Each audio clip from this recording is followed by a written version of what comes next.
The White House is composed of three parts: the residence, the West Wing, and the East Wing. In this video, we will explore the secret and military operating rooms used by the U.S. President and his staff. The East Wing has 2 floors and a basement. On the first floor, you'll find the lobby, and in the basement beneath it is the Presidential Emergency Operations Center.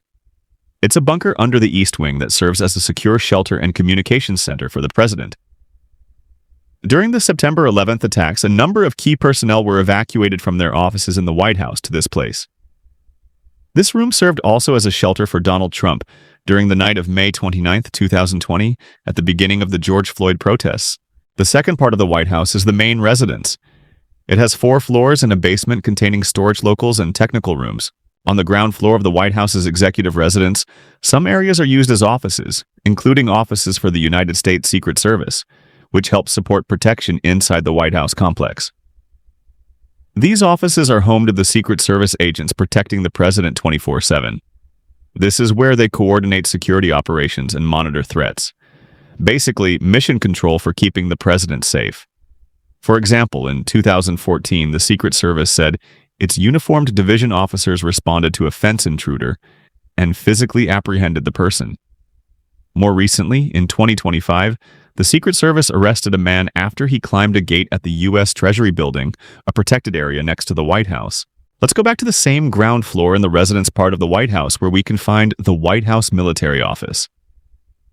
Everyone wonders who manages Air Force One and Marine One. That's this office. They also handle the nuclear football, that briefcase that's always near the president with launch codes. It's the link between the president and all military transportation and communications. Now, let's go to the West Wing, where we can visit many high-value secret offices. Here is the Situation Room. The room you've seen in movies. From right here, the president can command military forces anywhere on Earth. It's where major decisions happen, from tracking terrorist threats to coordinating military operations. The room where killing is made. When the president needs to make a secure call to another world leader or military commander, White House Communications Agency makes it happen. They ensure all presidential communications are encrypted and protected from eavesdropping. Should U.S. President need to video chat with a general in the Middle East about classified operations like Iran strikes? This room makes it possible.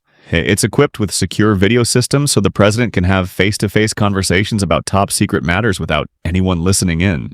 Let's discover the Intelligence Briefing Room, where every morning the president receives classified intelligence briefings in this room. CIA, FBI, NSA.